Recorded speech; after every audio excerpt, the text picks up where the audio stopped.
আমরা গেছিলাম আজকে একটা ইনভিটেশন বাড়িতে, সেটা ছিল একটা বন্ধুর বাড়িতে। ওর বাড়িতে ছিল হচ্ছে পুজো, পুজোটা ছিল হচ্ছে মনসা পুজো, মানসিক মনসা পুজো ছিল। তো সেই কারণে আমাদেরকে নিমন্ত্রণ করেছে। এটা হচ্ছে ওদের বাড়ির সামনেটা, অনেক বক্স টক্স লাগিয়ে লাইট ফাইট লাগিয়ে, দেখতেই পাচ্ছ। আমরা এখন চলে এসেছি বাড়ির ভিতরে। অনেক লোকজন চলে গেছে। ঠাকুরের মুখটা খুব মিষ্টি, একদম বাচ্চা বাচ্চা মুখ, দেখতেই পাচ্ছ, খুব সুন্দর হয়েছে মায়ের মুখটা। আমরা সব বন্ধুরা লাস্টের দিকে এসেছি। তো আমাদের একটা ফাস্টফুডের দোকান আছে, সেটা বন্ধ করে গুছিয়ে আসতে আমাদের একটু লেটই হয়েছে। যাই হোক, আমরা আস্তে আস্তে আমাদেরকে খেতে বসিয়ে দিয়েছে। প্রথমেই আমাদের পাতে পড়ে গেছে পোলাও, তারপর তার সাথে ছিল কষা কষা আলুর দম। খুব ভালো হয়েছিল খেতে, মোটামুটি ভালোই লাগছিলো খেতে, কিন্তু আমরা যেহেতু অনেক লাস্টে গেছি। তারপরে ছিল চাটনি, পাঁপড় আর মিষ্টি।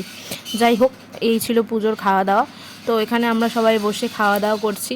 তো আমার একটা ভাগনা ভাবছে আমি মনে হয় ওর ভিডিও করছি, কিন্তু যাই হোক, আমরা সবাই খাওয়া দাওয়া করলাম এখানে বসে।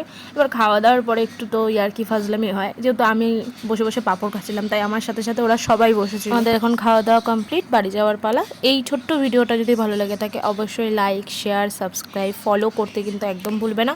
তো আজকের মতন গুড নাইট, দেখা হবে নেক্সট ভিডিওতে। টাটা।